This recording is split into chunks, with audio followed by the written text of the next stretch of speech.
अस्सलाम वालेकुम नाज़रीन, मैं हूं रमशा कमल। आप देख रहे हैं प्रोग्राम न्यूज़ नाइट। इस वक्त मैं मौजूद हूं शाह रसूल कॉलोनी कराची में, जहां हमने देखा कि गुज़िश्ता कुछ रोज़ पहले एक वाक़या पेश आया साहिल समंदर कराची पे, जहां पर आबिद नामी लड़का था जो कि बोतलों में पानी भर के लोगों के हाथ पांव धुलाया करता था और उससे अपना रोज़गार बसर कर रहा था। चंद पैसे 10-20 रुपए लेकर वो लोगों को ये सर्विस दिया करता था। वाक़या कुछ यूँ हुआ कि जो है वो एक इदारे की जानिब से उस लड़के से भत्ता मांगा गया और उसने भत्ता देने से इनकार कर दिया, जिस पर एक गाड़ी चला दी गई उसके पाँव पर। और जब उसको अस्पताल लेकर जाया गया जिन्ना हॉस्पिटल में, तो वो टांग वहाँ से गायब भी हो गई। तो ये सारा मामला क्या हुआ, किस तरह से, और उसके घर में छोटे छोटे बच्चे हैं, वो अपने घर का वाहिद कफील था। इस वक्त हम न्यूज़ नाइट की टीम के हमरा शाह रसूल कॉलोनी में उसके घर पर आए हैं। वहाँ पर उसके वालिदैन से और उनके जो अहलो अयाल हैं उनसे बात करेंगे कि क्या वाक़या था और इतनी सी बात पे बात कहाँ तक पहुँच गई कि वो शख्स जो है ना वो अपनी जो है वो टांग भी खो बैठा और अब जो है वो अपना जो घर का वाहिद कफील था उसकी कफालत कैसे होगी। तो हम सारे हालात देखेंगे, वाक़यात देखेंगे। आइए मेरे साथ उनके घर चलते हैं।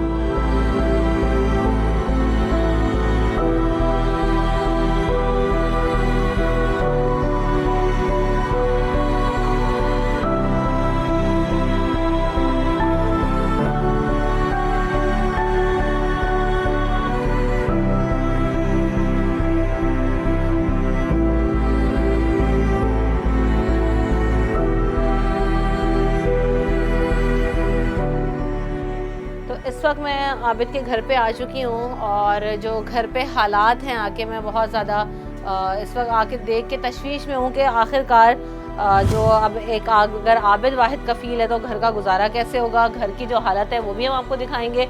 ये एक कमरे का घर है जहाँ पर ये पूरी फैमिली के साथ रह रहे हैं। इनकी वालदा, इनके बच्चे, इनकी जो बेगम हैं वो यहाँ पर होती हैं और यही इनका जो है वो वॉशरूम है, यही इनका किचन है और यही एक कमरा है इसके साथ मौजूद है जहाँ पर ये पूरी फैमिली रह रही है। और जिस तरह से हम ऊपर चल के आए वो तो आपने देखा ही है।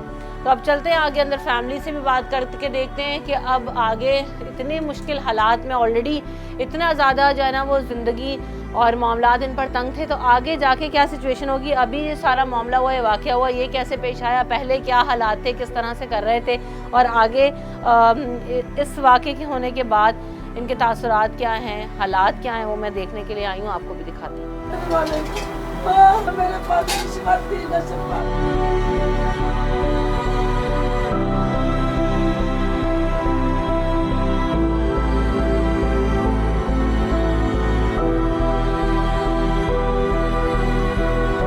अस्सलाम वालेकुम आबिद साहब, कैसे हैं? आपकी तबीयत कैसी है? सबसे पहले तो ये बताएं। बस जी अल्लाह का शुक्र है, कुछ बेहतर है। अभी ये आपके सामने टांग तो कट गई है, अभी क्या बेहतर होनी है इससे। हम तो बहुत परेशान हैं। अच्छा, आप सीवीओ पे क्या काम करते हैं? सीवीओ में काम करता हूँ पाँव धोने वाली बोतलें बेचने का। जो पाँव धोने के लोग नहीं जाते सैर तफरी पे, वापसी समंदर से बाहर आते हैं, मैं उनके पाँव वगैरह धुलवाता हूँ वहाँ पे। तो वहाँ 20 रुपये की एक, 50 रुपये की 3 बोतलें बेचता हूँ। ये अच्छे बंदे होते हैं तो वो 100 रुपये भी दे जाते हैं, कोई 200 भी दे जाते हैं, 300 भी दे जाते हैं। और जो इंसान के ऊपर डिपेंड करता है, जैसे मतलब अच्छे लोग होते हैं वो अच्छे पैसे दे जाते हैं। पर बहुत अच्छा काम चल रहा था। मतलब ये है कि 1000-1100 रुपये में आराम से कमा के ले आता था, अपने बच्चों को रोज़गार अच्छा खिला रहा था। सही, रोज़ाना के 1000 रुपये आपके बन जाते थे। कितनी देर आप खड़े होते थे वहाँ सीवीओ? मैं वहाँ पे तकरीबन 6 से 7-8 घंटे तकरीबन काम करता था वहाँ पे। सही। तो मेरा इतना हो जाता था कि अपने बच्चों का रोज़गार आराम से चला रहा था। सही, शुक्र था उसका अल्लाह के साथ। तो ये क्या उस दिन मामला क्या हुआ कि नौबत यहाँ तक आप पहुँचे? नौबत यहाँ पे तक इस वजह आई कि बीट के 2000 रुपये देने थे हमने इतवार वाले दिन। इतवार वाले दिन हमारा काम नहीं हुआ इतना ख़ास कि मैं उसको 2000 रुपये बीट दे पाता। ये जो बीट है 2000, ये कितने टाइम के बाद देनी होती है? ये हफ्ते के बाद 2000 रुपये देना होता है। हफ्ते के 2000 रुपये देने? हर शख्स ने? हर शख्स के अलग अलग रेट मुकर्रर है। मतलब अच्छा, क्योंकि मैं पानी वहीं से भरता हूँ समंदर से ही। हाँ। और वहाँ पे बेचता हूँ तो वो लोग CBC वाले आते हैं, बैठे रहते हैं, देखते रहते हैं क्या कर रहा होता है क्या नहीं कर रहा होता है। ज़ाहिर बात है बंदा अपने बच्चों के लिए जो कुछ आए नहीं, कोई काम भी और नहीं है, मेहनत तो करनी पड़ती है। मैं लोगों को पकड़ पकड़ के उनके पाँव धुलवा रहा था, भाई पाँव धोने का पानी ले लो। हाँ। क्योंकि मेरे तो बच्चों को खिलाना है ना रात को ला के। सही। इसके अलावा तो मेरा कोई और काम है नहीं। तो पीर वाले दिन आ गए, हमारे को 2000 रुपये आपने रात को क्यों नहीं भेजा? अरे सर मेरे पास होते तो मैं आपके पास भेजता था, सर होते तो रात को भेज देता मैं, वरना सुबह को आपको किस लिए बुलाता। बोला जी अभी हमारे को पैसे चाहिए, वो रात वाले जो आपने नहीं दिए वो हमारा ऊपर साहब मांग रहा है। बोला ये हमारा, अगर होते तो साहब मांग रहे तो मैं रात को ही दे देता, अभी मैं कहाँ दिलाऊँ। बोलते अगर नहीं है तो सारा सामान उठाओ और जाओ यहाँ से आप।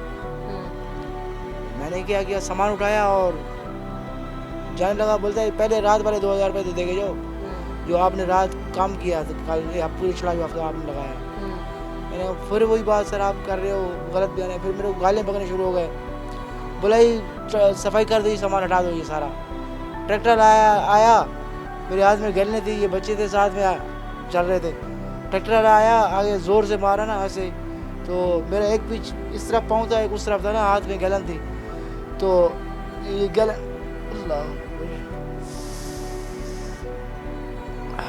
गलन मेरे हाथ से गिर गई। उसने आके लगाया ऐसे ही, वो वहाँ पे लकड़ी के खंभे खड़े हुए थे, दो वो भी कट गए, मेरी टांग भी कट गई। उसमें जाके डस्टबिन में जाके लगा, बुलडोजर जाके ट्रैक्टर तो उसने लात काटवा दी हमारी से 2000 रुपये। नहीं तो क्या ये जो ट्रैक्टर था वो वहाँ पे इसीलिए भेजा गया था कि सामान इनका हटाओ? आप भी थे और भी लोग साथ में, उनका भी हटाना क्यों आया था वो? भाई वो वहाँ पे सफाई करते ना, बता लेते हैं। पैसे नहीं दिए मैंने उसको, भत्ते के 2000 रुपये। तो बता लेने के चक्कर के अंदर वो आया, बोला ये पैसे दे दो। मैंने कहा पैसे नहीं है हमारे पास। उसको गुस्सा लगा, उसने बुलाया इसको, बोला ये सारा सामान सफा कर दो। उसने जल्दी में ट्रैक्टर चलाया और ये टांग काट दी। क्या क्या सामान वहाँ पे पड़ा हुआ था? वहाँ मेरे पे 2 गैलन होती हैं वहाँ पे और 30-35 खाली बोतलें होती हैं, बस यही सामान हो जाता है। सामान हाथ में था बस। तो क्या करते हैं उस सामान से? आप कैसे जाना वो करते हैं? पानी उनमें भरते हैं, गैलन में भरते हैं? वहाँ से नीचे पानी जाके भर के ले आता हूँ मैं, फिर वो पैप के साथ गया बोतलों के अंदर पानी डालता हूँ और वहाँ पे रख देता हूँ। जो आते हैं आराम से वहाँ पानी से निकल के आते हैं, खुद भी धोते हैं, किसी मैं भी धुलवाता हूँ। तो उनको फिर ये जब वाकया हुआ उस वक्त, तो उसके बाद क्या हुआ वहाँ पे? उसके बाद जब मुझे लगा तो मैं तो हो गया वहाँ पे बेहोश। ये मेरे बच्चे, एक वो है एक उससे बड़ा है, ये दोनों रो रहे थे वहाँ पे, बबले इकट्ठी हो गई। वो लेकिन ने बोला ये बच्चे मेरे ने बताया, उसको मारा भी है, बोला उसको एम्बुलेंस में भी डाला कि भाई इसको एम्बुलेंस में लेके जाओ आप। आपको लोगों ने एम्बुलेंस बुला के उसमें डाला? जी जी जी। क्योंकि मुझे तो ये लगी ना ये टांग में, तो मेरे पूरे शरीर का खून, जिस्म का खून ख़त्म हो गया मेरा ना, पूरे जिस्म का खून ख़त्म हो गया मेरा। वहाँ मैं देख के बेहोश हो गया, परेशान हो गया कि क्या हो गया मेरे साथ। मैं वहाँ पे बेहोश हो गया। वहाँ सुबह मेरी आँख खुली तो मैं अस्पताल के अंदर। और ये कहानी बगैर मेरी सरकार से यही अपील है। लोग जो हैं, सरकार तो बहुत बात की बात है, लेकिन लोग आपको लेके जब गए हैं वहाँ हॉस्पिटल में, जी।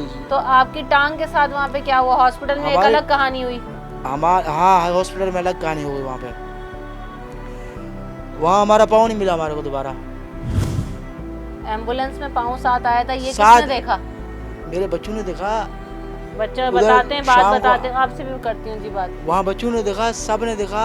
मैं उठा सुबह को, वहाँ पे मैंने देखा शाम तक, वहाँ सुबह शाम तक 5 बजे तक वहाँ पाँव बाजार रखा हुआ है। जहाँ वहाँ मेरे को ऑपरेशन में ले गए रात को, सुबह 12 बजे से ऑपरेशन थिएटर में ले गया मेरे को। रात को वहाँ से 12 बजे ऑपरेशन थिएटर से बाहर निकाला मेरे को। पूरे 12 घंटे का ऑपरेशन किया। यहाँ मेरी उसने तो मेरा पाँव तक काटा था ना सिर्फ, इन लोगों ने तो मेरी सिर्फ और ज़्यादा और टांग काट दी ना मेरी। वहाँ पे तो हड्डियाँ उन लोगों ने मेरे को दी। हम लोग रात को वापसी उसमें आए ना वार्ड में, हमने बोला भाई यहाँ हमारा पाँव रखा हुआ था। बोला जी कोई बंदा आया यहाँ से उठा के चला गया। कोई आके पाँव लेके चला गया? कोई आके पाँव लेके चला गया। तो उन्होंने वैसे क्या बताया था डॉक्टर ने कि ये पाँव जोड़ सकता है? क्योंकि पाँव अगर मौजूद हो तो उसको जोड़ने की कोशिश करते हैं डॉक्टर। दिखाया था डॉक्टर को, तो डॉक्टर बोल रहे थे कि ये जो है ना वो जंग वाले ब्लेड से जो है ना कटा हुआ है, जंग वाले ब्लेड से ये इन्फेक्शन कर जाएगा और भी टांग कटने का खतरा हो जाएगा। बोला हम लोग इस वजह से नहीं लगा रहे हैं।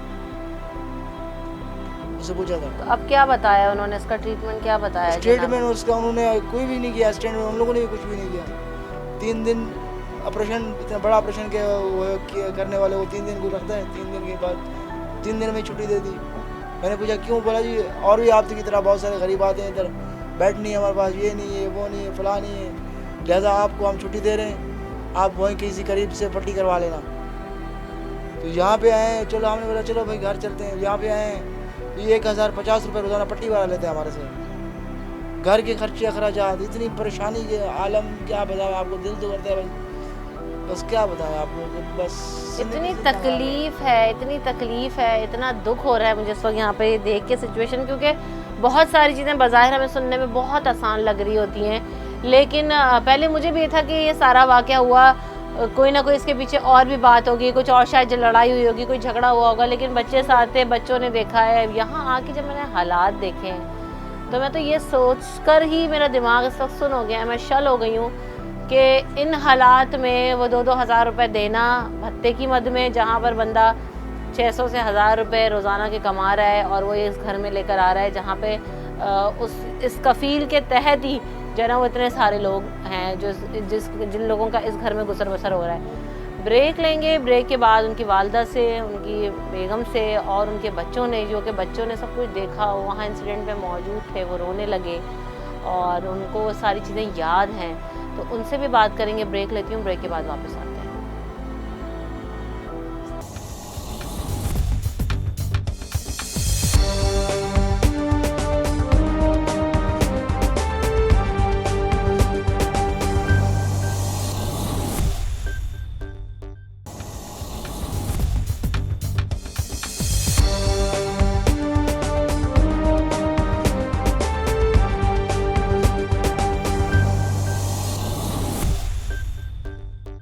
तो इस वक्त मैं जो आबिद हैं उनकी वालदा के साथ उनके घर में मौजूद हूँ। बच्चे यहाँ पर हैं, उनकी बेगम यहाँ पर मेरे साथ बैठी हुई थी, लेकिन इस वक्त वो उनकी फ़िज़िकल और मेंटल जो कंडीशन है, उनकी सेहत, उनका जो दिमागी तौर पर वो इस काबिल नहीं है कि वो मुझसे इस वक्त इस तरीके से बात कर सकें, क्योंकि ज़ाहिर सी बात है जितनी दफ़ा वो ये इंसिडेंट रिकॉल होगा उनको तकलीफ़ होगी और वो बहुत तकलीफ़ में हैं। अभी यहाँ पर बैठी हुई थी, जब हम ब्रेक ले रहे थे तो हम बात करने की कोशिश भी यही करते कि क्या हुआ क्या नहीं, लेकिन उनको शदीद चक्कर आ रहे हैं। ट्रॉमा में है इंसान की, आखिरकार एक चलता फिरता इंसान जो घर से रोज़गार कमाने के लिए निकला है, अपने बच्चों को 2 वक्त की रोटी रूखी सूखी ही सही वो देने के लिए निकला है, और वो इस हाल में वापस आए, तो कोई भी अपने होशों में, कोई भी अपने हवासों में इतनी जल्दी नहीं आ सकता। उनको भी शामिल गुफ्तगू करेंगे, लेकिन पहले आबिद की वालदा हमारे साथ मौजूद हैं, तो उनसे बात करते हैं कि क्या सारा मामला हुआ। अस्पताल में वो मौजूद थी। अस्सलाम वालेकुम, कैसी हैं आप? ठीक हैं? कैसे हो गया है सारा कुछ? अस्पताल में मुझे तो सबसे ज़्यादा तशवीश इस बात की है, ये इंसिडेंट हुआ बहुत गलत हुआ। देखो, जब मैं इधर घर में थी, इधर घर में मैं लेटी हुई थी, ऐसे जैसे ये मेरी कलम बिछे थे, लेटी हुई थी, तो फ़ोन आया मेरे पास जो सीवीओ पे एक्सीडेंट हुआ था। मेरी बहू ना चिल्लाने शुरू हो गई। मैंने इसको डांटा, मैं कि ऐसे चिल्ला नहीं बेटा, मैं कि चलते हैं सीवीओ में देखते हैं जो किसका एक्सीडेंट हुआ, तू मैं कि खामखा से परेशान हो रही है। आखिर नहीं चाची, आके आप मैं मना करते हैं, जो आपको शौहर का बोल रही थी, जो बच्चों को साथ नहीं ले जाया करो, जो मदरसे से आते हैं तो फिर थोड़ी बहुत उसको खेलने का तो टाइम दिया करो, तो ये आकर बच्चों को साथ ले जाता है। तो मैं कहा चलो चलते हैं सीवीओ पे। जब हम लोग सीवीओ पे पहुँचे थे, सीवीओ पे कोई भी नहीं था, हाँ, न बच्चे थे न कोई था। फिर साथ वाले आदमी आ गए, साथ वाले आदमी आ गए, मेरे को बोला जो बच्चों का एक्सीडेंट नहीं हुआ, आबिद का एक्सीडेंट हुआ। मैं कि कैसे हुआ, क्यों हुआ, मतलब मैं घबरा गई थी ना, ताकि उसको थोड़ा सा खरोश है ये, और कुछ भी नहीं हुआ मेरे को, जिस तरह उन्होंने सीवीओ से बोला। फिर मैंने वही रक्शे से, मैं जब से यहाँ गई, वही रक्शे वाला, मैं वही रक्शे को बोला, मैं कहा बेटा चल अमर जल्दी चलते हैं उधर जना में। जब मैं जना में पहुँची तो जब देखा मेरे बेटे का पाँव अलग हुआ था, मेरा बेटा ऐसे बड़ा हुआ था। मैं तो एक हार्ट की मरीज हूँ, पहले मैं गिर गई नीचे, मेरे को नर्स से आकर यहाँ से पकड़ा, मेरे को पानी दिया। फिर वो ये जो मेरा बड़ा पोता है ना, वो सुपरवाइजर को, सरफराज को पकड़ा हुआ था इसने, इस पाँव इसी के हाथ में था, मेरे बड़े बेटे के हाथ, पोते में हाथ में था। बाप का पाँव मेरा बेटा पकड़ा हुआ है। अब तो मेरे को पता है कि माँ के दिल से क्या गुजर रही है, ये तो मेरा अल्लाह ही जानता है। फिर मैं अल्लाह ताला सब्र देने वाला है, और क्या उसको बोला मैं कि कैसे कटा के तो एक्सीडेंट करवा रहा, मैं कि मेरे बेटे को तक कत्ल करवाया गया, इसने जानबूझ के मेरे बेटे को मैं मरवाया है। अभी आके 1 महीने वो सुपरवाइजर बोलता है 1 महीने नेकी किए, मैं आके इसको लेकर आई हूँ। ये सुपरवाइजर ने कहा कि मैंने नेकी की, इसको लेकर आया। हाँ, अच्छा। मैंने नेकी की है, मैं लेकर आई हूँ। अब आके तू मेरे ऊपर इल्जाम लगा रही है। फिर मेरा पोता बोलता है झूठ मत बोल, मेरे अब्बू को आपने कटवाए, आपने बोला जो ठोक दो इसको, ये बता नहीं दिया इसने। फिर मैं जाके उधर चीखी चिल्लाई, नर्से के आके वो रिपोर्ट करते हैं ना, मैं उनके आगे चीखी चिल्लाई, खुदा के लिए मैं के पुलिस केस बनाओ। आखिर मेरा अल्लाह तो सुनेगा ना, बंदे नहीं सुनेगा तो मेरा अल्लाह तो सुनेगा ना। हाँ बिल्कुल, अल्लाह ताला तो अपने बंदों के साथ है, हमेशा है, हर वक्त है। तो फिर जाके वो मेरा पुलिस केस उसने बनाया, पुलिस केस बना के फिर मेरे वहाँ हम लोग इसको आके वार्ड में ले जाओ, वार्ड में ले गए। पाँव हमारे साथ था, मेरे इस पोते के हाथ में था। जैसे यहाँ से मेरे बेटे का पाँव कटा, यहाँ से, और ऑपरेशन किया मेरे बेटे का यहाँ तक, पूरी टांग मेरे बेटे की दाई हो गई। हाँ फिर मैं वो जब ऑपरेशन के लिए लेके गई, पाँव रखा हुआ था वहीं बेड के नीचे। जब मैं सुबह तो को 9 बेड के बजे नीचे ऑपरेशन क्या कर रहा था? टांग का ऑपरेशन था तो बेड के नीचे ऑपरेशन क्या कर रहा था? नहीं, और टांग वो- क्या कर रही थी? मैं सॉरी, मैं खुद पाँव इस वक्त बहुत परेशान हूँ। तो पाँव उधर रखा रहा, उसने बोला इधर छोड़ दो पाँव को। वो मैं बेटे को लेकर चली गई उधर ऑपरेशन थिएटर में। सुबह 9 बजे गए, आगे अभी ऑपरेशन हो रहा है, अभी ऑपरेशन हो रहा है। रात को 9 बजे ऑपरेशन हुआ मेरे बेटे का, सुबह को 9 बजे लेके गई, रात को 9 बजे मेरे बेटे का ऑपरेशन हुआ। जब मैं उधर से वापस आई, अल्लाह को हाजिर नाज़िर करके बेटा आपको मैं बोल रही हूँ, हाँ इसमें एक लफ्ज भी मेरा कोई गलत निकले ना तो मेरा गर्दन कट जाएगी, मेरा लफ्ज कभी गलत नहीं होगा। हाँ जब मैं बेटे को लेके आई तो देखा वो नीचे, वो बेड के नीचे दोनों पाँव, एक खाली पाँव जूता और वो जिसके अंदर मेरे बेटे का पाँव था वो नहीं था। इधर भागी चारों तरफ भाग दौड़ कर रहे हैं। मेरे बेटे का पाँव इधर रखा हुआ था, कहाँ गया? हो सकता है कोई अल्लाह का बंदा आए मेरे बेटे का पाँव लगवा दे। एक इसी आस में मैं भाग दौड़ कर रही थी। तो डॉक्टर ने कहा था कि पाँव जो है ना वो जोड़ेंगे इसको सर्जरी के बाद, ऑपरेशन के बाद, ये क्या बताया था डॉक्टर? नहीं, डॉक्टर ने तो बोला नहीं है ले जाओ आके, ये किसी काम का नहीं है, मतलब अपने साथ ले जाओ। नहीं तो डॉक्टर का फर्ज बनता है, जो धड़ से अलग होता है ना तो उसके ऊपर पर्ची बनाते हैं, लिख के देते हैं, अपने मतलब वारसे के हाथ में देते हैं, जो इसको दफनाना है, क्या करना है क्या नहीं करना है, ये तुम्हारे हवाले हम लोग कर रहे हैं, ठीक है ना बेटा। हाँ फिर मैं उधर से ऐसे लेकर, उन्होंने कुछ नहीं बोला, खाली हड्डियां मेरे को शॉपर में डाल के दी, जो यहाँ तक उन्होंने काटी। वो पाँव मेरे बेटे का वहीं बेड के नीचे पड़ा रहा। जब मैं वापस आई तो पाँव नहीं था, तो मैं ढूंढ के सारे कचरे के डब्बे मैंने ढूंढे, सारे वार्ड ढूंढे। एक लड़का था मेरे साथ, वो आके अम्मी उस तरफ चलते हैं, शायद उस तरफ आके कुछ रखते हैं। मैं कह चल बेटा खुदा के लिए, मैं के अगर तेरे को अल्लाह का खौफ है तो मैं मेरे साथ चल। मैं बेटे चलो, कम से कम इंसान का शरीर है, हाँ उसको दफन तो मैं कर लूँगी ना। हाँ। जब मैं वहाँ जाने लगी, एक लड़का खड़ा हुआ था वहाँ, तो उसने जाने नहीं दिया, उसको बोलते तू जाके अपना काम कर, दफा हो जा। फिर वो बेचारा आ गया, मैं आ गई वापस। मेरे को आगे एक लाल कपड़े वाला मिलता है, आके मैं डॉक्टर हूँ, ये तुम्हारे को पाँव मिल जाएगा, हम लोगों ने रखा होगा। चलो भाई पाँव जब छुट्टी होगी तो शायद कहीं रख दिया होगा, मेरे को दे देंगे पाँव। जब मेरे बेटे को फिर दूसरे दिन बोला आपको छुट्टी है, या अल्लाह मैं के कैसे छुट्टी दे रहे हो आप? कल ऑपरेशन हुआ मेरे बेटे का, आज मैं के मेरे बेटे को तुम लोग छुट्टी दे रहे हो, क्यों दे रहे हो छुट्टी? तो आके इधर हमारे पास बेड नहीं है, बस आके ये हम लोग 3 दिन रखते हैं, फिर आके आप जहाँ पट्टी करवानी करवा लो, आके इधर से जाओ, हमारे पास और बहुत पेशेंट आ रहे हैं। मैं रोई चीखी चिल्लाई बहुत, इतना हद से ज्यादा। ना मेरे को पाँव मिला, ना मेरे बेटे को उधर रहने दिया। मैं वापस आ गई इधर। इधर फिर वहीं से डॉक्टर फिर आता है इधर से, वो जो जना अस्पताल से, वही जो पट्टी करने आता है, वही जना से आता है। 1000 रुपया लेता है, पहले 1050 लेता था। मैं उसके आगे से हाथ जोड़े, बेटा मेरी इतनी हैसियत नहीं है जो मैं तेरे को रोज का 1050 दूँ। मैं के हाँ मेरे तो मैं के ये छोटे छोटे बच्चे हैं, रोज मेरे से, ये मेरा पोता दूध पीता है, माँ का दूध नहीं पीता, ऊपर वाला दूध पीता है। मैं कि मेरे पास तो इतने पैसे नहीं है, मैंने बच्चों को दूध दूँ, इनका बाप जाता था तो इनके लिए चीज़ें खरीद लेती थी। हाँ मैं अभी 100 सबसे मांगती हूँ, मैं अपने बच्चे की पट्टी रात को कराती हूँ।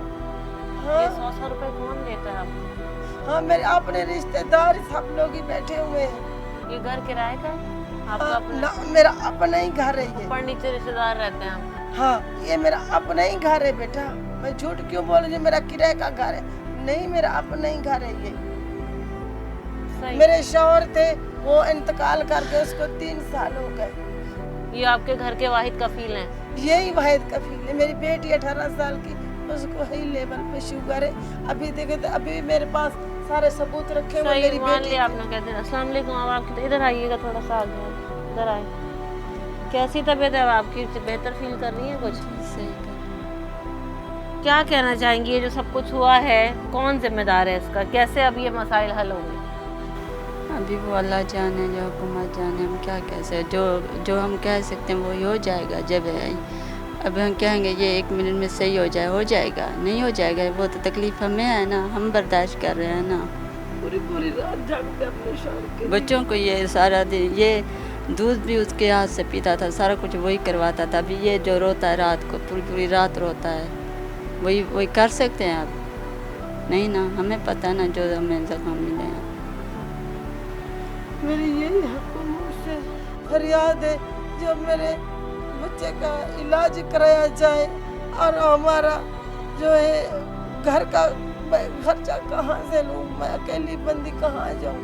हाँ बच्चे साथ मौजूद थे। बच्चों ने क्या देखा? इधर आओ। कौन था साथ जो टांग लिए फिर रहा था बाबा के साथ? इधर आओ।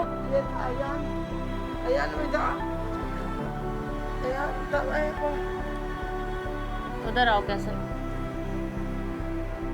अयान बेटा, क्या देखा आपने जब अब्बू के साथ अस्पताल गए? कौन लेकर आया? कैसे गए आप साथ गाड़ी में गए थे, एम्बुलेंस में? हम लोग खड़े हुए थे, वहाँ पे आके बोलते सुपरवाइज़र बोतलें हटाओ। पहले आके बोलते कल आप लोगों ने बताया भेजा। हम लोगों ने बोला अभी पता काम नहीं हुआ आपको, अब जैसे काम होगा आपको दे देंगे।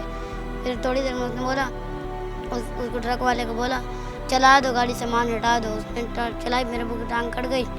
फिर वो ड्राइवर भाग गया, ड्राइवर अहमद था, वो भाग गया। तो फिर सुपरवाइज़र को लोगों ने पकड़ लिया। तो फिर मेरे बुक की टांग मैंने पकड़ी, सुपरवाइज़र को लोगों ने मारा था। वो सुपरवाइज़र भी भाग रहा था, लोगों ने सुपरवाइज़र को मार के गाड़ी में बिठाया।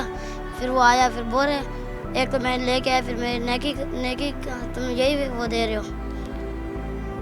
अस्पताल में आप एम्बुलेंस में बाबा के साथ आए थे? हाँ, वो सुपरवाइज़र को मार के बिठाया था, खुद नहीं आया था, भाग रहा था। उधर से भी भाग रहा था। उधर हमारे रिश्तेदार आए थे, उन लोगों ने पकड़ लिया था। मैंने भी पहले उसको मैंने पकड़ा, फिर हमारे रिश्तेदार है उसने उन लोगों ने पकड़ा, फिर भाग रहा था। फिर वहाँ पे ले गए, फिर पुलिस स्टेशन लेके गए। फिर उसको वहाँ पे फिर पुलिस स्टेशन में लॉकर में बंद किया। फिर 2-3 दिन बाद फिर उसको छोड़ दिया, वो चला गया। सही। अब पूछने का पता नहीं है। पुलिस वाले जो हैं, वो पुलिस में आप लोग गए, पुलिस वाले क्या कहते हैं? कुछ पता है? ये तो नहीं गए होंगे खुद ही तो जाहिर में मार दे। क्या कहा पुलिस वालों ने? पुलिस वाले ने यही कहा अभी 4 दिन तो पर्चा नहीं काटा हमारा पर्चा अभी काटा है, 2 दिन हो गए पर्चा काटा है। पहले बोल रहे जो ये रजामंदी कर लो, सुलह कर लो, तो पैसे कुछ ले लो, हम सरकारी अस्पताल से इसका इलाज करवाएंगे। ये 20,000, 30,000, 50,000 तक हद ले लो। मैं कि ऐसे करते हैं, मेरे को अपनी टांग काटने दो, हाँ फिर मैं भीख नहीं मांगूंगी ना, आपको 40-50,000 दे दूंगी, फिर आपको पता चलेगा जो कितना दुख होता। हाँ सही बात है आपने अम्मा जी, बिल्कुल। ऐसे वक्त में जब गुजर बसर का मसला हो जाए, जब आपको पता ही ना हो कि आगे कैसे होगा, तो भी अम्मा ने यहाँ से पैसे लेने से इनकार कर दिया, खुद ही सारा कुछ अभी तक करवा रहे। जिसका एक वहद ही कमाने वाला हो, जिसके घर में 10 अफराद खाने वाले हो, वो क्या करेगा?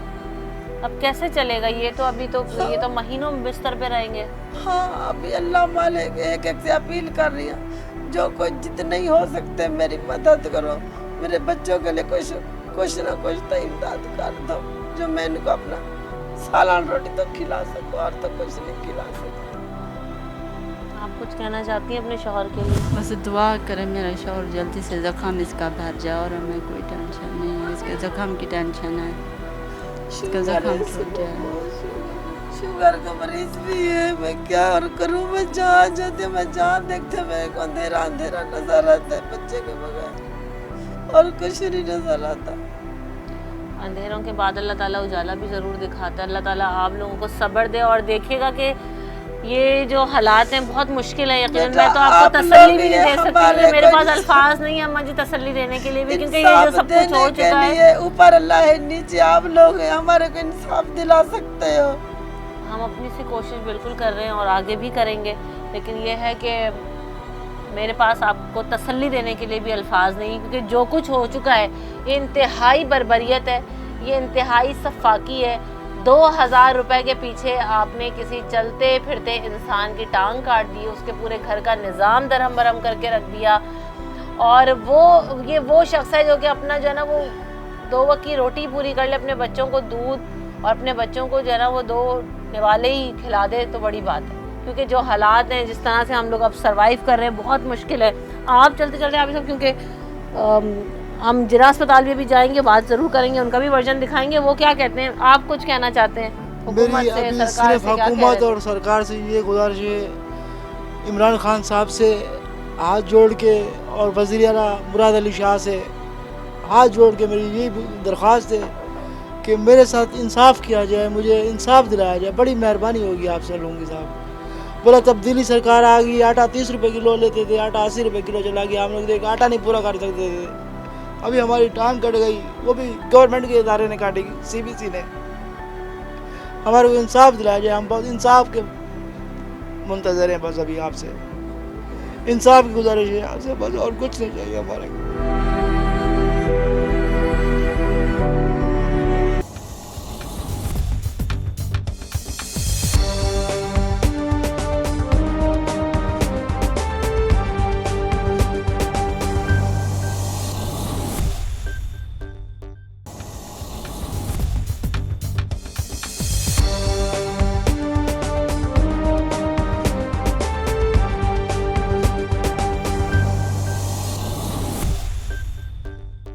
तो आपको प्रोग्राम में एक बार फिर कहेंगे खुशामदीद। जैसे कि हम बात कर रहे हैं आबिद के हवाले से, तो क्राइम की जो सूरत हाल है, जो भत्ताखोरी की सूरत हाल है, वो कराची भर में क्या उसमें कुछ बेहतरी आई है? क्योंकि इस तरह के वाक़यात कोई ये पहला वाक़या नहीं है, इससे पहले भी तवातुर से वाक़यात रिपोर्ट होते रहे हैं, तशद्दुद भी होता रहा है। तो अब इन चीज़ों की रोकथाम के लिए क्या कुछ बेहतरी आई या नहीं आई? हमारे साथ senior crime reporter Faisal Shakeel साहब मौजूद हैं, उनको शामिल शो करते हैं। कैसे फैसल भाई, ठीक है?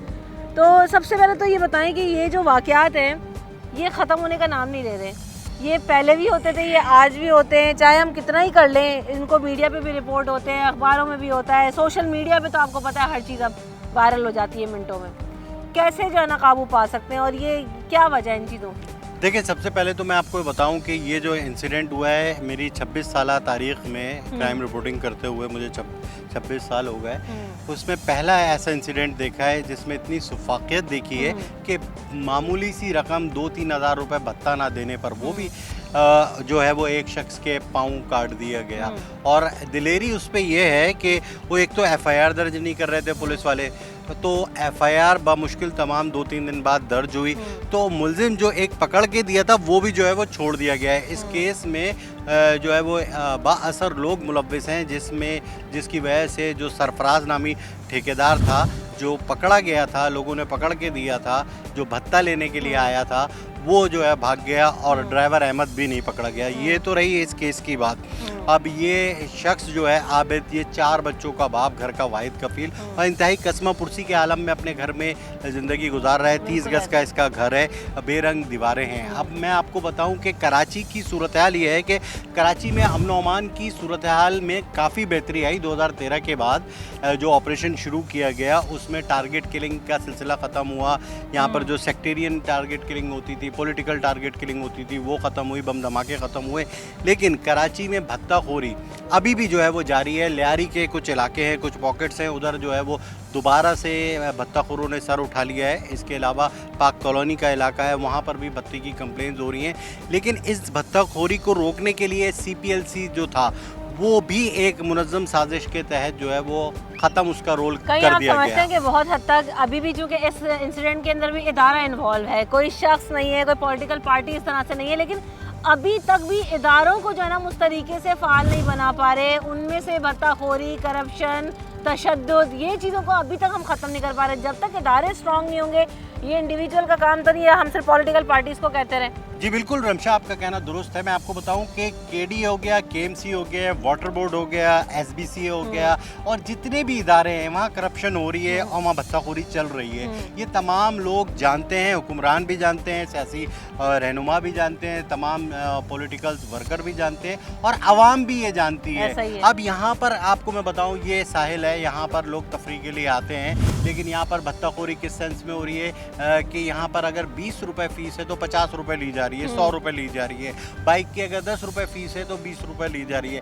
यहाँ पर जो सामान बेचने आते हैं, जो रेडीवान आते हैं, उनसे पैसे लिए जाते हैं, जो फ़ीस है उसके अलावा पैसे लिए जाते हैं और अगर नहीं देंगे तो यही इस तरह के वाक़यात रोनुमा होते हैं। यानी अभी भी ऐसा है कि जिसको जहाँ मौका मिल रहा है, चाहे वो शख्सी तौर पे कर रहा हो, चाहे वो इदारती तौर पे कर रहा हो, सब लोग अपना काम भरपूर तरीके से भत्ताखोरी का अभी तक अंजाम दे रहे हैं। बिल्कुल रमशा, इस तरह ही स्ट्रीट क्राइम कराची का सबसे बड़ा मसला इस वक्त जो भत्ताखोरी के बाद अगर हम देखेंगे तो सबसे बड़ा मसला जो है वो मैं देखता हूँ कि वो स्ट्रीट क्राइम है। आप तसव्वुर करें, कराची में 50,000 स्ट्रीट क्राइम की वारदातें हो गई 8 महीने के दौरान।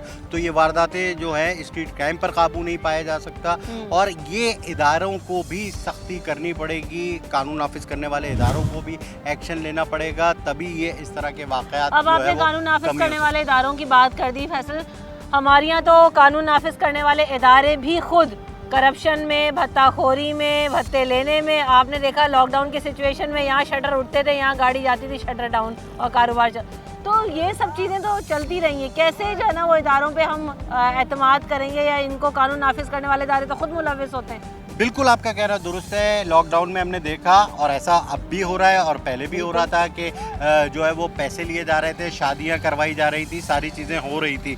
लेकिन जो अमन अमान की सूरत हाल है उसमें तो काफ़ी हद तक बेहतरी आई है। अब है करप्शन। अभी आपको बताऊं, रिसेंटली एक लिस्ट आई है और इस लिस्ट में स्पेशल ब्रांच की इस लिस्ट में बताया गया है कि कराची के 363 पुलिस अफसरान और अहलकार जो है वो ड्रग डीलर से जो है वो उनकी सरपरस्ती कर रहे हैं और उन्होंने मुख्तलिफ इलाकों में, शहर भर में, ये स्पेशल ब्रांच की रिपोर्ट है, मेरी रिपोर्ट नहीं है, वो उन पुलिस वालों को अब सस्पेंड किया जा रहा है। अब उनके खिलाफ इंक्वायरियाँ हो रही हैं और उनको मुलाजमतों से हटाया जा रहा है। तो ये सिलसिला जो है वो जारी है। भाई हमने तो यहाँ तक देखा है कराची में कि बहुत हद तक था। आप तो बहुत बेहतर तरीके से जानते हैं और बताएंगे भी इस बारे में। जहाँ तक मेरी जो जितनी मुख्तसर नॉलेज है क्राइम के बारे में, उसमें तो ये कि बाकायदा तौर पे थाने फिक्स है, उनका एक बजट फिक्स है कि भाई इस इलाके से, इस जगह से, चाहे वो रेडी वाले से लेना हो, चाहे वो किसी और से लेना हो, इतना पैसा ये पुलिस भी जो है ना वो ले रही है और वो पहुंच रहा है थानों तक। बिल्कुल ऐसा ही है। अभी भी बीट जमा होती है, ऐसा नहीं है कि बीट जमा नहीं होती है। शहर का हर थाना जो है वो चलता ही इसी बिना पर है, SHO वरना चल ही नहीं सकता, क्योंकि थाने में अगर अब जो है उस तरह का क्राइम नहीं होता। हाँ, अब जो पथारे लगाते हैं उनसे पैसे लिए जाते हैं, जो लॉकडाउन में होटल्स खोलते हैं उनसे पैसे लिए जाते हैं, जो इलाके में पानी चोरी करते हैं उनसे पैसे लिए जाते हैं। ये इस तरह की जो गैर कानूनी सरगर्मियाँ चलती हैं, मंशियात और वगैरह, इन सब के पैसे लिए जाते हैं और वो एक बीट होती है, उसकी एक कलेक्शन होती है, हर थाने की एक कलेक्शन है और ये जो है मुताल्लिका SHO और हेड मोरर जो है उसे थाने की माँ कहा जाता है। वो फाइनेंस ऑफिसर होता है इस पूरे थाने के नेटवर्क का, और वो ये तमाम पैसा जमा करता है और मुख्तलिफ जो अफसरान हैं उनको ये दिया जाता है। तो नीचे से ऊपर तक पैसा अभी भी जा रहा है, ये तमाम पुलिस अफसरान जानते हैं, ये सबको पता है। अब हाँ, एक चीज़ बेहतर ये हुई है कि अब थानों में जो पुलिस अफसरान लग रहे हैं वो सिफारशी नहीं लग रहा है, काफ़ी हद तक अभी भी लग रहे हैं, लेकिन जिस तरह पहले अंधे लूड़े लंगड़े और बिल्कुल जाहिल पुलिस अफसरानों को पैसा कमाने पे लगा दिया जाता था, एसएचओ बना दिया जाता था, तो वो अब एसएचओ इस तरह के नहीं लग रहे हैं। तो थानों का निज़ाम जो है वो दुरुस्त होना ज़रूरी है। आते तो हैं, इंथुजियास्टिक होते हैं, नया जोश जज्बा भी होता है, काम भी कर रहे होते हैं, लेकिन ऑलरेडी जिस सिस्टम का वो हिस्सा बन जाते हैं,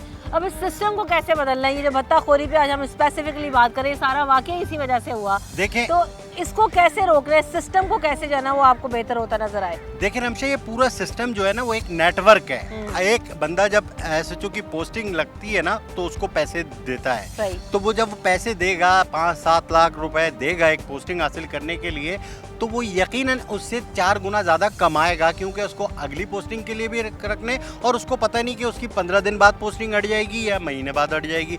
तो इसलिए वो प्रेशर तेज़ काम करता है, वो तमाम जो है वो ये कर रहा होता है। बेशतर थानों में अब इस हद तक कंट्रोल किया जा रहा है। जो मौजूदा पुलिस सेटअप आया है वो ये कोशिश कर रहा है कि ये जो नेटवर्क है इसको ख़त्म किया जाए और पुलिस अफसरान को तैनात किया जाए। मैं आपको बताऊं, पहले तो ये रिश्वत का ये कहा जाता था कि पुलिस एहलकारों की तनख्वाहें कम है।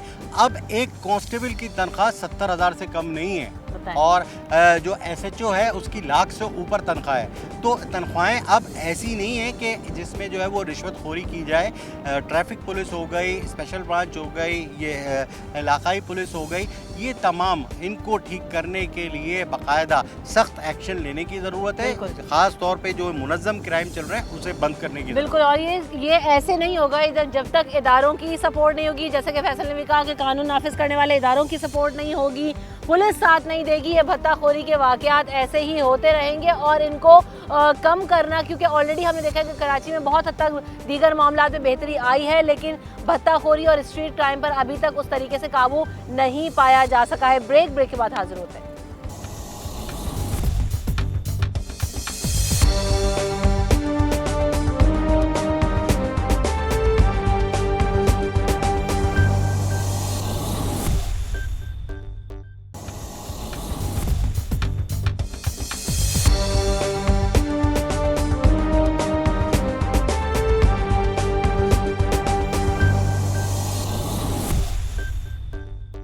तो आबिद की फैमिली से मुताल्लिक आपने ब्रेक से पहले तमाम तर तफसील देखी कि किस तरीके से, कितनी बर्बरियत के साथ, कितना गैर इंसानी सलूक उस शख्स के साथ किया गया जिसके छोटे छोटे बच्चे हैं, और किस तरीके से उसको अस्पताल पहुंचाया गया। अस्पताल में जाने के बाद भी एक नया चैलेंज सामने खड़ा था, क्योंकि जब हमने देखा कि जैसे कि उनके घर वाले बता रहे हैं कि उसकी टांग उनको अभी तक वहाँ पर नहीं मिली। जिना का वर्जन ये आया था कि हम ये टांग उनको दे देंगे, दे के भी दिया जाता है, हमारे इदारे काम करते हैं, लेकिन क्या माजरा है, सारे मामले पर बात करने के लिए हमारे साथ senior health reporter Irfan Abbasi साहब मौजूद हैं, उनसे बात करते हैं। अस्सलाम वालेकुम इरफान, कैसे हैं आप? ठीक है, वालेकुम अस्सलाम, अल्लाह का शुक्र। अच्छा, ये क्या मामला है? फैमिली कहती है कि हमें टांग नहीं दी गई, हमें मिली नहीं, वो बेड के नीचे पड़ी थी, वहाँ से गायब हो गई।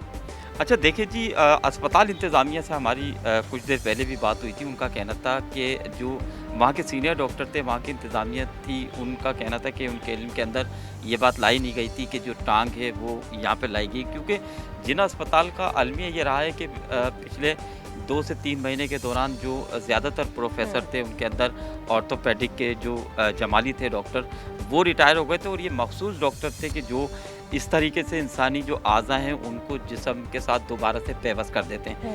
कम ही डॉक्टर्स इस तरह के होते हैं, हर डॉक्टर ये काम नहीं कर सकता, ये भी इस तरह का वर्जन आया था। लेकिन जो वहाँ के अमले से हमारी जब बात हुई थी, हमने जब वहाँ पूरी इस हवाले से अपनी एक रिपोर्ट के लिए हम वहाँ पे पहुँचे थे, वहाँ के बहुत सारे लोगों से हमारी बात हुई थी, तो उनका कहना था कि 2 सूरतें होती हैं, या तो जो इंसानी आज़ा होता है उसको ये अगर अलहदा किया जाए तो या तो वो उसको दफना देते हैं, और अगर उसके अंदर गैंग्रीन हो या फिर दूसरी सूरत में वो जो इंसानी आज़ा के अंदर कैंसर जैसी सूरत-ए-हाल अगर पैदा हो जाए तो ऐसी सूरत में उसको दफनाया नहीं जाता, बल्कि उसको जो इंसुलेटर होता है उसके ज़रिए उसको जो है वो ख़त्म किया जाता है, उसको जलाया जाता है। आम अल्फाज में अगर हम कहें कि सही। उसको जला दिया जाता है। तो इस तरह की 2 चीज़ें सामने आई थी।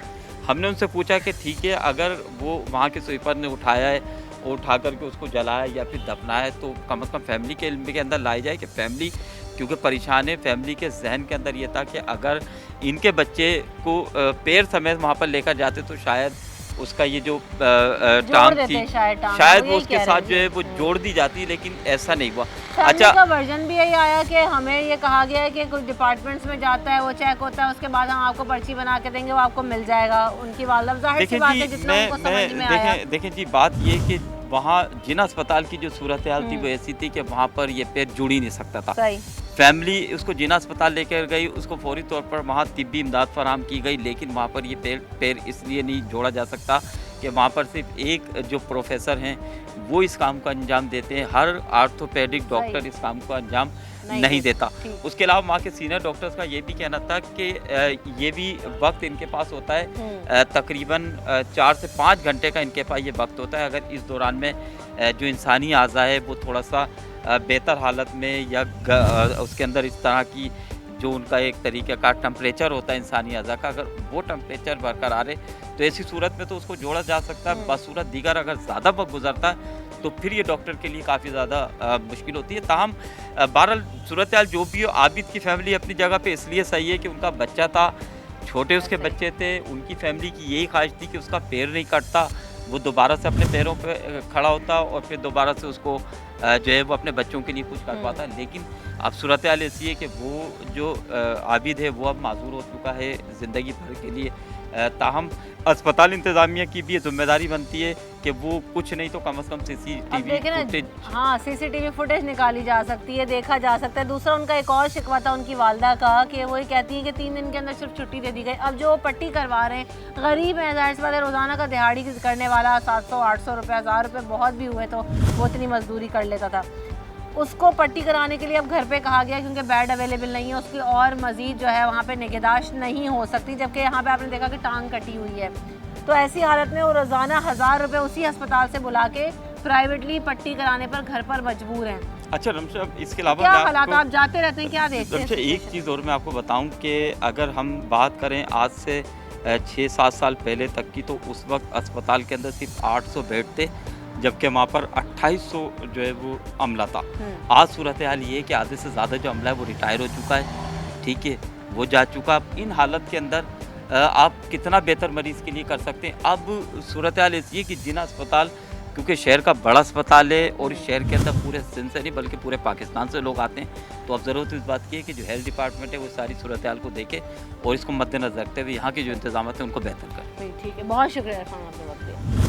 तो ये जो वाक़या हुआ, इस सारे वाक़े को फैमिली का वर्जन सुनने के बाद, उनके घर के हालात देखने के बाद शदीद दुख और तकलीफ़ हो रही है। और यकीन करें कि मैं वहाँ पर उनकी कंडोलेंस, उनको तसल्ली देने से भी कासिर थी, क्योंकि मैं किन अल्फाज में इस गैर इंसानी हरकत, इस सफाकियत का जवाब दूँ या उनको तसल्ली दूँ, क्योंकि इतनी गुर्बत है, इतनी परेशानी है, इतनी कसमा पुरसी, इतने मुश्किल हालात में अपना गुजर बसर कर रहे हैं। एक कफालत वाला, एक कमाने वाला, और उसके साथ सिर्फ चंद हज़ार 2000 रुपये ना भत्ता ना देने के ऊपर जो है वो उसकी टांग काट दी गई। किस तरीके से उन्हें अस्पताल में मुश्किलात का सामना करना पड़ा, टांग आज तक नहीं मिली कि वो जूता और वो जो टांग वहाँ पर मौजूद थी वो कहाँ गया। उसका छोटा सा 7 साल का बच्चा वो टांग अपने बाप के साथ एम्बुलेंस में लेके बैठा और उसे लिए फिरता रहा कि कहीं, और आंखों से उसकी आंसू जारी थे। सुपरवाइज़र ने भागने की कोशिश की, उसे लोगों ने ज़बरदस्ती एम्बुलेंस में डालकर भेजा,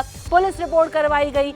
बात सवाल सिर्फ यहाँ पर उठता है कि क्या इन तमाम तरीन चीज़ों के बाद उसकी वो टांग वापस आ जाएगी? क्या जो ये कह रहे हैं पुलिस डिपार्टमेंट या जो इदारा इसमें मुलव्वस है वो 50,000 के एवज़ उस फैमिली को ख़रीदना चाहते हैं कि हम आपको 50,000 रुपये दे देते हैं और आप जो है वो इस मामले पे खामोश हो जाए। जिस तरह से माँ के हालात थे, जिस तरह से उनके घर के हालात थे, वो किसी से ढके छुपे नहीं है। हमने आपको दिखाया कि वो अकेला कमाने वाला। अब सवाल यहाँ पर ये उठता है कि क्या वो कल को वो बच्चे उसके घर का नान नफ़का पूरा करेंगे या वो वालदा सड़कों पर मौजूद होंगी, किस तरह से होगा। भत्ताखोरी के वाक़यात कराची में थमने का नाम नहीं ले रहे। हमने आपको दिखाया भी कि क्या फिगर्स हैं, किस तरीके से कराची में भत्ताखोर सरगर्म हैं। पॉलिटिकल इन्फ्लुएंसेस पहले भी मौजूद थी, आज भी मौजूद हैं, लेकिन सिर्फ ये पॉलिटिकल इन्फ्लुएंसेस का मामला नहीं है, ये हमारे इदारे इसमें मुलव्वस हैं, पूरा सिस्टम इसमें मुलव्वस है, पुलिस और दीगर कानून नाफिज करने वाले इदारे भी इनके साथ शामिल हैं। अगर बत्ताखोरी और इस तरह के वाक़यात की रोकथाम हम चाहते हैं, या आबिद एक केस है, ये सिंबॉलिक है, अगर इस जैसे हज़ारों वाक़यात को रोकना है तो हमें अपने सिस्टम को बेहतर करना होगा। बत्ताखोरी के जितने भी केसेस रिपोर्ट होते हैं, जितने भी मामलात हैं, उसमें कानून नाफिज करने वाले इदारों और दीगर इदारों और ये जो माफिया है उसको एक्सपोज करना होगा, सिस्टम को चेंज करना होगा, तभी हम कराची से इन हालात पर और कराची से बत्ताखोरी को ख़त्म कर सकते हैं और कुछ हद तक काबू पा सकते हैं। रमशा कमर और न्यूज़ नाइट की टीम को दीजिए इजाज़त, अपना ख्याल रखिएगा, अल्लाह ने के बाद।